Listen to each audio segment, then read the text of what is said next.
দর্শক চ্যানেলে উত্তর আমেরিকার নিয়মিত আয়োজন কাকাতুয়া এজেন্সি ট্যাক্স অ্যান্ড অ্যাকাউন্টিং পুরো অনুষ্ঠান জুড়ে নিউ ইয়র্ক স্টুডিও থেকে আপনাদের সাথে আছি আমি রিজওয়ানা এলফিস।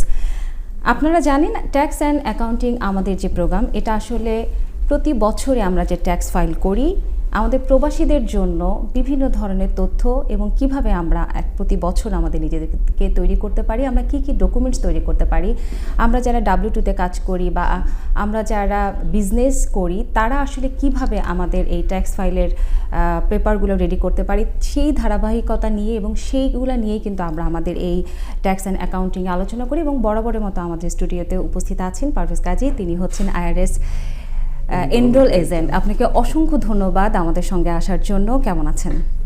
ভালো আছি, ধন্যবাদ আমাকে আমন্ত্রণ জানাবার জন্য। আজকে আপনার সঙ্গে আমি যে বিষয় নিয়ে কথা বলবো সেটা হচ্ছে, অনেকেই কিন্তু আসলে না বুঝে হয়তো বা ইবিটি নিচ্ছে বা ফুড স্ন্যাপসের বিভিন্ন প্রোগ্রামে তার অংশ হচ্ছে, এটা আসলে ইন ফিউচারে কতটুকু নেগেটিভ মানে ফেলতে পারে তার লাইফে বা তার পরবর্তী ক্ষেত্রে, সেই জন্য যদি আপনি একটু আমাদের দর্শকদেরকে একটু অবশ্যই আজকাল পাবলিক চার্জেস নিয়ে স্পেশালি ইমিগ্রেশনে খুবই আমরা অনেক কথা বলছি, নানাভাবে এটা নিয়ে আলোচনা হচ্ছে এবং বলা হচ্ছে যে বাংলাদেশে বর্তমানে ভিসা স্থগিত শুধুমাত্র এই কারণেই, সুবিধা নেওয়ার জন্য, এই সুযোগ সুবিধাগুলো নেওয়ার জন্য আমরা যাদেরকে ইমিগ্রেন্ট করে আনছি তারা দে আর সাবজেক্ট টু পাবলিক চার্জ। তারা আসার 5 বছর কিছুই নেওয়ার কথা ছিল না, কিন্তু তারা নিয়েছে বলে আমাদেরকেও সেই লিস্টের মধ্যে রাখা হয়েছে অ্যাজ এ কান্ট্রি।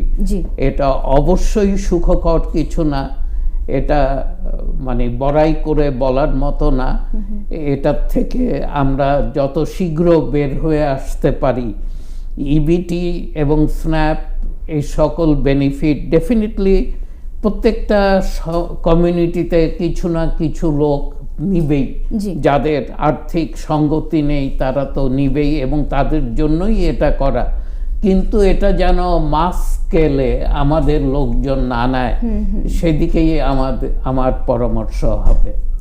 যারা আসলে এর মানে এখনও আসলে ইবিটি বা স্ন্যাপস নিচ্ছে তাদের আসলে আমরা শুনেছি যে ইমিগ্রেশনের পরবর্তীতে যে 16 সেপ্টেম্বর নতুন একটা, আমি ভুল না করলে 16 বা 10 সেপ্টেম্বর নতুন যে নিয়ম আসছে তাতে তাদের বিভিন্ন ধরনের খতিয়ে দেখা হবে। আসলে সেই ক্ষেত্রে কি পরবর্তীতে আপনার যারা কাজ করছে তাদের সোশ্যাল সিকিউরিটির উপরে কি কোনো ধরনের প্রভাব পড়তে পারে? এখন কি পরিমাণ হবে জানি না। পাবলিক চার্জের কথা যেটা বলা হচ্ছে এখন, এটা কিন্তু সবসময়ই ছিল ইমিগ্রেশনে। প্রেসিডেন্ট ট্রাম্পের প্রশাসন এটা নতুন করে সংযোজন করেছে এমন কিছু না, এটা আগে থেকেই ছিল, কিন্তু কখনো তলিয়ে দেখা হয় নাই। এইবার প্রথমবার শুনছি যে এটাকে ঘাটানো হবে এবং এটা আরো ডিরেক্টলি দেখা হবে যে কার পরিবার কতজন কিভাবে পাবলিক চার্জের বিভিন্ন সুযোগ সুবিধা গ্রহণ করেছে নিউলি ইমিগ্রেন্টরা। ইভেন আপনার যখন কেউ ট্যাক্স ফাইল করছে সেই সময়ও কি আসলে পাবলিক চার্জ রিলেটেড কোনো কিছু কি এটার সাথে অন্তর্ভুক্ত থাকে? ট্যাক্স ফাইলে থাকে না, যেহেতু সেই ইনকামগুলো ট্যাক্সেবল নয়। কেউ যদি ফুড স্ট্যাম্প পেয়ে থাকে, কেউ যদি কোনো বেনিফিটস পেয়ে থাকে, সেটার উপরে ওদেরকে ফাইল করতে হয় না এবং মোস্টলি ওই ইনকামগুলো ট্যাক্সেবল নয়। আমার প্রশ্নটা আরেকটু অন্যভাবে আমি আপনাকে করি, যে কেউ হয়তো বা এই যে ফুড স্ন্যাপসের প্রোগ্রামের ভেতরে আছে, আবার যখন ট্যাক্স করছে তখন তার এই যে বিভিন্ন খরচ পারিবারিক যে ইয়েগুলো আছে সেটা হয়তো সে অ্যাড করে ট্যাক্স করছে, এটা কি সামনে খতিয়ে দেখার কোনো পসিবিলিটি আছে কিনা? অনেক সময় এটা খুঁটিয়ে দেখা হয়, স্পেশালি যারা সেলফ এমপ্লয়েড ফাইলার্স, ওদের একটু অ্যালার্ট হওয়ার বিষয় হচ্ছে যে অনেক সময় ওনারা এসে আমাদেরকে যে তথ্য দেন সেই তথ্যের উপরে আমরা ট্যাক্স ফাইল করি। এখন আমাকে ধরেন একজন উবার ড্রাইভার, তার গ্রস ইনকাম ছিল হয়তো 1,10,000, উনি বিভিন্ন এক্সপেন্সেস দিয়ে তার নেট ইনকামকে নামিয়ে এনেছে 30,000 কি 35,000-এ। তো আমরা এক পর্যায়ে গিয়ে কিছু প্রশ্ন উত্তরের মুখোমুখি হয় আমার ট্যাক্স পেয়ার। আমরা জিজ্ঞেস করে থাকি আপনি বাড়ি ভাড়া কত দেন, জি, আপনার গ্রোসারি বিল কত, আপনার ইউটিলিটি কত, আপনার কমিউটিং এক্সপেন্স কত, আপনার monthly in and average credit card বিল কত। এগুলো যখন জিজ্ঞেস করি দেখে যে ওনার মান্থলি খরচ হচ্ছে 50,000-এর উপরে, কিন্তু উনি ইনকাম দেখাচ্ছে 35,000। তো দেয়ার ইজ এ গ্যাপ। আমরা এটা উনার সামনে তুলে ধরি, বলি যে ভাই এই গ্যাপটা তো মিট করতে হবে আপনাকে। তখন অনেকে বলে যে এখানে একটা জিনিস বলা হয় নাই, আমি কিছু ফুড স্ট্যাম্প পাই। আচ্ছা, হ্যাঁ, ওই জন্য আসলে হ্যাঁ, তো ইট হেল্পস। তখন ওনার সার্কামস্ট্যান্সে ফুড স্ট্যাম্পটা ওনাকে সাহায্য করে। কেউ বলে আমি কিছু রেন্টাল অ্যাসিস্ট্যান্স পাই, তো সেটা আমরা নোট ডাউন করি। এইভাবে ফাইলগুলো করা হয়। কিন্তু সব সময় আমাদেরকে বুঝতে হবে আমরা যখন ট্যাক্স ফাইল করি আমার যেন ইনকাম এবং এক্সপেন্সের মধ্যে একটা সামঞ্জস্য থাকে।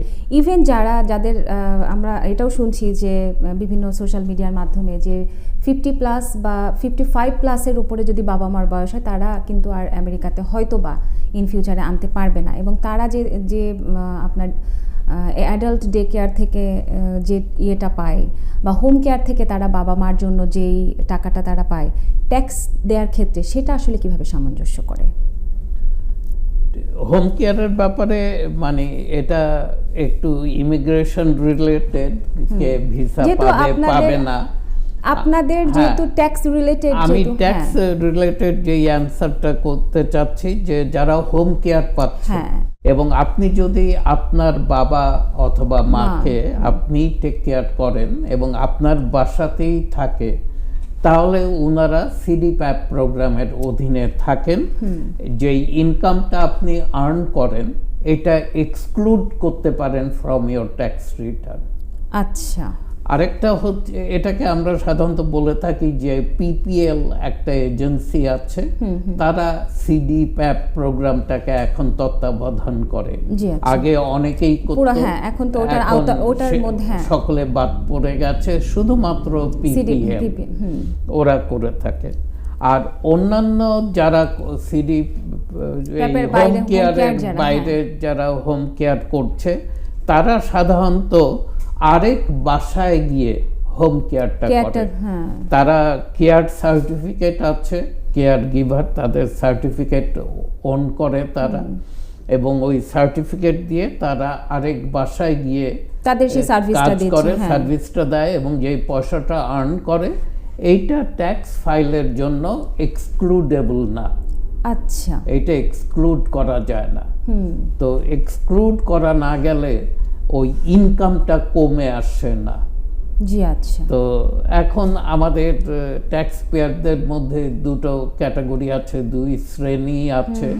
কেউ নিজের বাসাতেই করছে এবং এইটাকে ডিডাকশন অথবা এক্সক্লুশন ক্লেম করে থাকে, আর যারা অন্য বাসায় গিয়ে করছে থ্রো দেয়ার সার্টিফিকেট তারা এই এক্সক্লুড করতে পারছে না।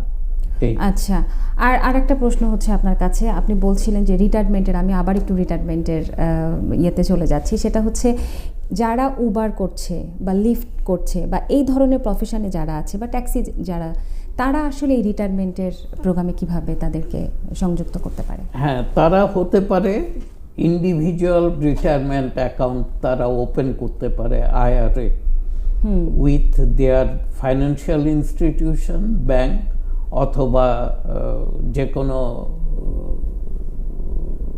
ইনভেস্টিং যেই কোম্পানিগুলো আছে, রবিনহুড, টিডি, আমেরিট্রেড, M1 ফাইন্যান্স, ভ্যানগার্ড, এদের সাথে ওরা এই রিটায়ারমেন্ট অ্যাকাউন্ট ওপেন করতে পারে এবং প্রতি বছর এটা ধার্য করা হয়ে থাকে ম্যাক্সিমাম বয়স অনুযায়ী কে কত কন্ট্রিবিউট করতে পারবে এবং তাদের উচিত হবে সেটা কন্ট্রিবিউট করে দেয়া। একটা সুবিধা হচ্ছে এই ধরেন 25-এর ফাইল 26-এ যখন করতে আসলো, আমার অনেক ক্লায়েন্ট তখন গিয়ে 25-এর জন্য কন্ট্রিবিউট করেছে।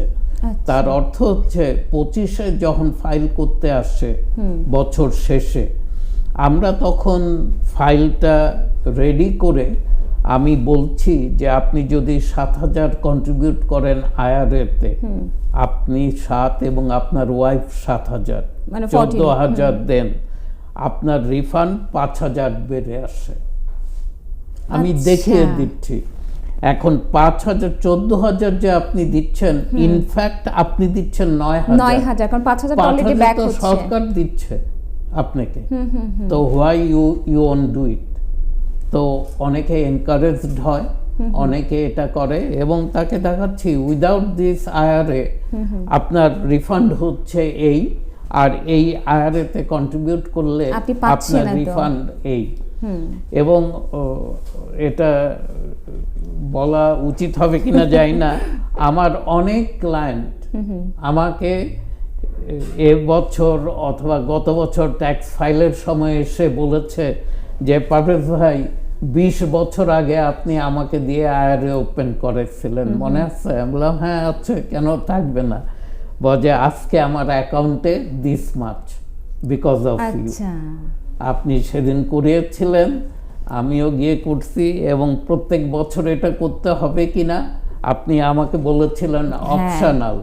আচ্ছা, কিন্তু যখন প্রতি বছর ট্যাক্স ফাইল করতে আসি আপনি আমাকে পাঠায় দেন যে যান আরো 7,000 10,000 রেখে আসেন।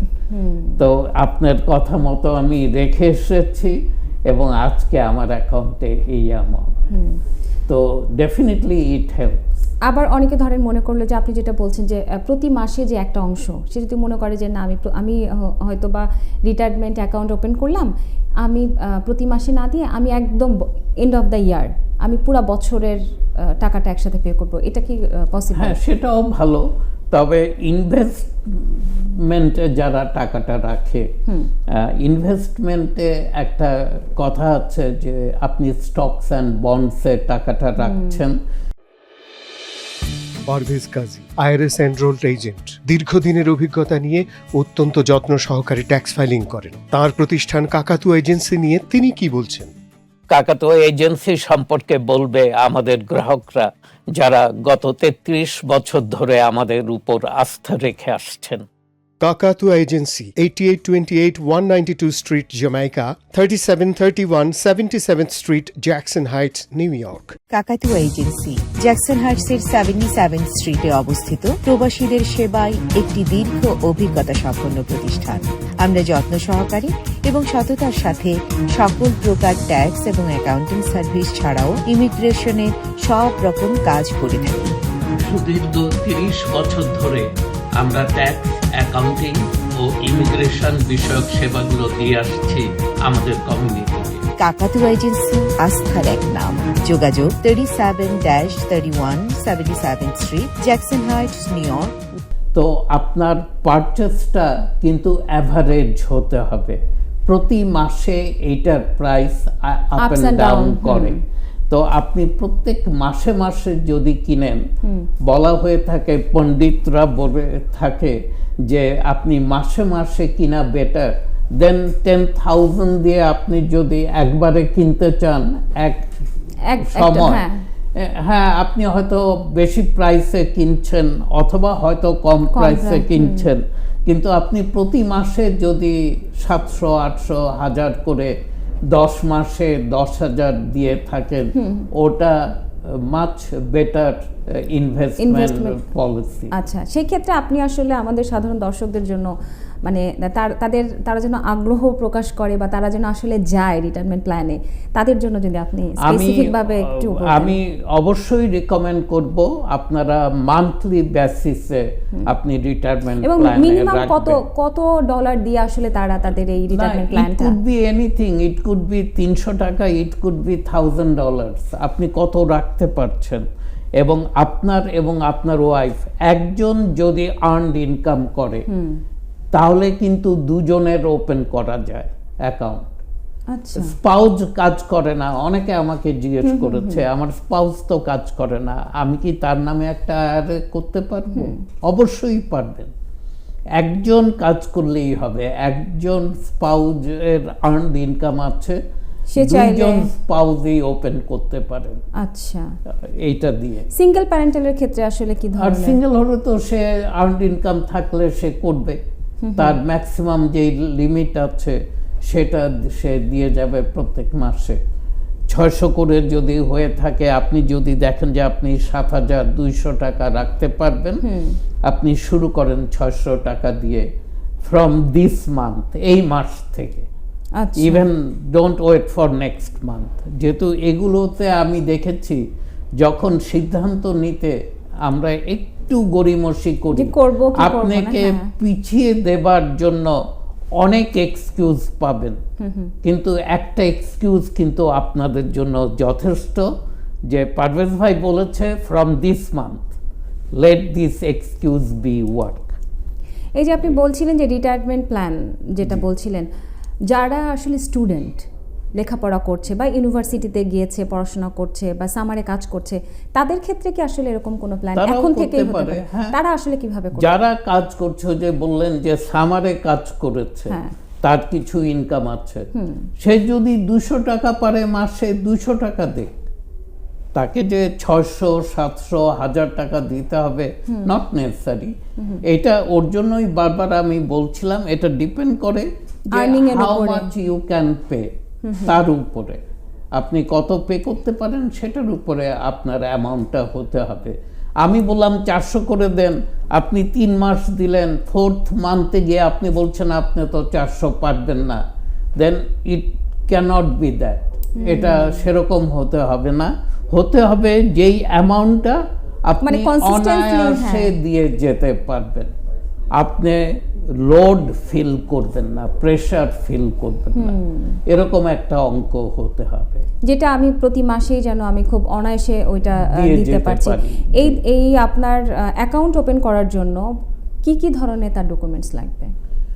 অনলাইনে অ্যাকাউন্ট ওপেন করা সম্ভব। কারো যদি ট্যাক্স আইডি থাকে, সোশ্যাল সিকিউরিটি নাম্বার হচ্ছে আমাদের ট্যাক্স আইডি, জি। আমার যদি একটা ফটো আইডি থাকে এবং আমার কোনো ব্যাংকের যদি অ্যাকাউন্ট থাকে, আমি কিন্তু ভ্যানগার্ডে গিয়ে, চার্লস শোয়াবে গিয়ে, M1 ফাইন্যান্স অথবা এনিহোয়ার আমি একটা অ্যাকাউন্ট 10 মিনিটসে ওপেন করতে পারি।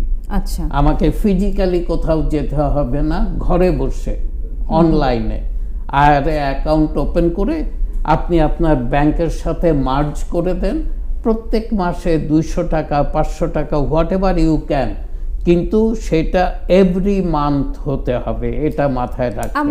এটা কি মানে বাংলাদেশে আসলে যারা মানে আমরা বাংলাদেশ থেকে এসেছি তারা জানি যে ডিপিএস টাইপের একটা মানে প্রোগ্রাম আছে কিন্তু বাংলাদেশে ব্যাংকিং খাতে, সেটা হচ্ছে আপনি প্রতি মাসে একটা নির্দিষ্ট একটা ইয়ার থাকে এবং প্রতি মাসে একটা অ্যামাউন্ট, যেটা একই অ্যামাউন্ট প্রতি মাসে সেখানে আসলে ডিপোজিট করতে হয়। সেই রকমই কি আসলে এই রিটায়ারমেন্ট প্ল্যানিং? অনেকটা ওই ধরনের, তবে এটাকে এমনভাবে করা হয়েছে, আপনি যদি মধ্যবর্তী সময়ে গিয়ে এনক্যাশ করেন অথবা এটা ভেঙে ফেলতে চান, জি, ইউ পে 10% পেনাল্টি।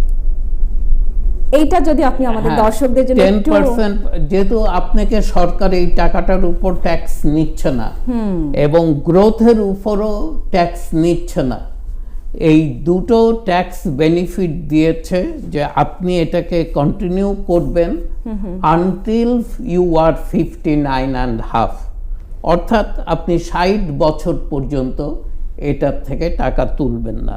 আচ্ছা। এখন আপনি যদি বলেন যে হ্যাঁ দেয়ার আর সার্টেইন ইমার্জেন্সি আপনি টাকা তুলতে পারেন, সেটা হচ্ছে মেডিকেল রিজনে, Okay. বাইং নিউ হোম সেটার জন্য, অথবা চাইল্ড ইন দ্য কলেজ বা university বা টিউশনের জন্য, হ্যাঁ ইউনিভার্সিটি টিউশনের জন্য। আদারওয়াইজ আপনি যদি টাকা তুলেন, দেন আপনি তো প্রথমেই বলেছি টাকা তুললে সেই টাকার উপর ট্যাক্স পে করতে হবে, হ্যাঁ। আর আপনি যদি 60 বছরের আগে এটাকে এনক্যাশ করেন, আপনাকে 10% পেনাল্টি পে করতে হবে। অর্থাৎ সে ফর এক্সাম্পল আপনার অ্যাকাউন্টে $1,00,000 আছে, আপনি $1,00,000 উঠিয়ে নিচ্ছেন, 10,000 ডিরেক্ট পেনাল্টি পে করবেন।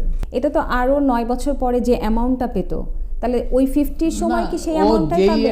না, সেই তো এই অ্যামাউন্টটা দিল না, 50 পর থেকে 60 পর্যন্ত যেই কন্ট্রিবিউশনটা আসার কথা ছিল সেটা এটা তো কিন্তু সেটা পায়নি।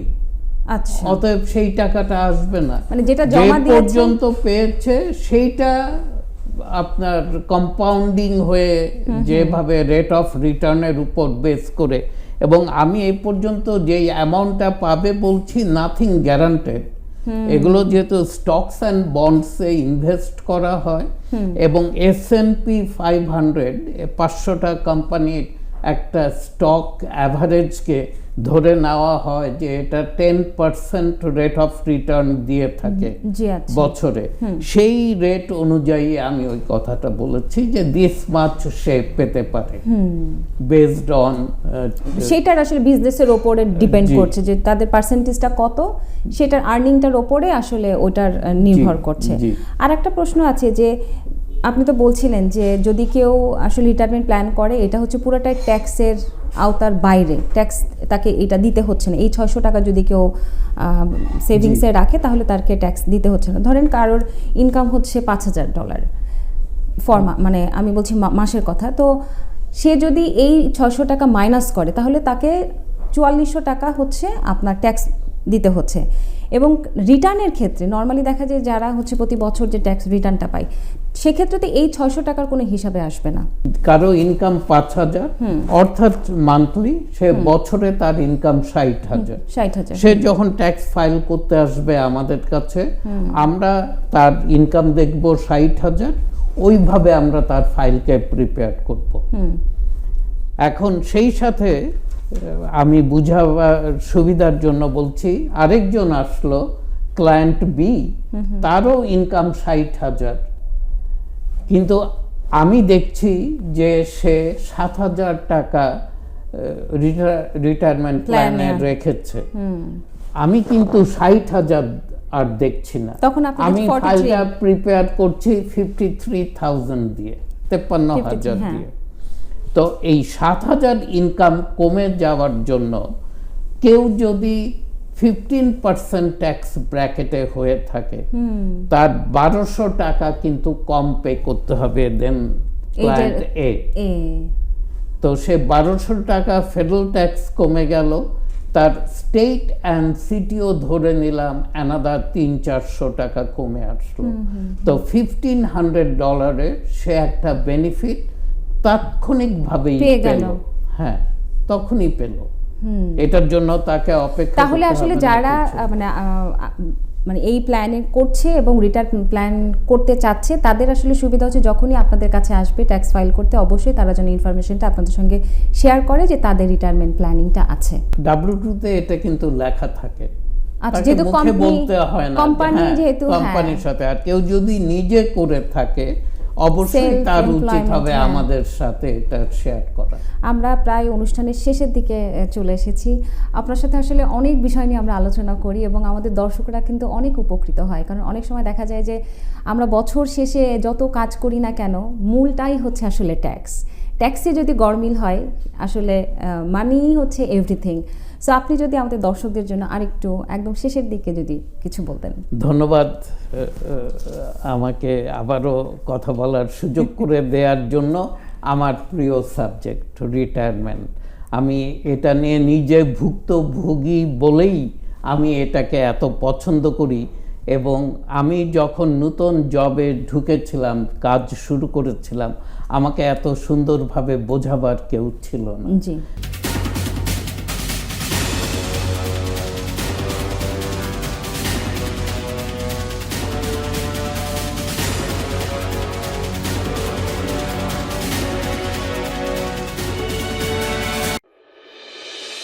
পারভেজ কাজী, IRS এনরোলড এজেন্ট, দীর্ঘদিনের অভিজ্ঞতা নিয়ে অত্যন্ত যত্ন সহকারে ট্যাক্স ফাইলিং করেন। তার প্রতিষ্ঠান কাকাতুয়া এজেন্সি নিয়ে তিনি কি বলছেন? কাকাতুয়া এজেন্সি সম্পর্কে বলবে আমাদের গ্রাহকরা যারা গত 33 বছর ধরে আমাদের উপর আস্থা রেখে আসছেন। কাকাতুয়া agency, 8828 192 street, Jamaica, 3731 77th street, Jackson Heights, new York. কাকাতুয়া এজেন্সি জ্যাকসন হাইটসের 77 স্ট্রিটে অবস্থিত, প্রবাসীদের সেবায় একটি দীর্ঘ অভিজ্ঞতা সম্পন্ন প্রতিষ্ঠান। আমরা যত্ন সহকারে এবং সততার সাথে সকল প্রকার ট্যাক্স এবং অ্যাকাউন্টিং সার্ভিস ছাড়াও ইমিগ্রেশনের সব রকম কাজ করে থাকি। সুদীর্ঘ 30 বছর ধরে আমরা ট্যাক্স, অ্যাকাউন্টিং ও ইমিগ্রেশন বিষয়ক সেবাগুলো দিয়ে আসছি আমাদের কমিউনিটিতে। কাকাতুয়া এজেন্সি আস্থার এক নাম। যোগাযোগ 37-31 77th street, Jackson Heights, new York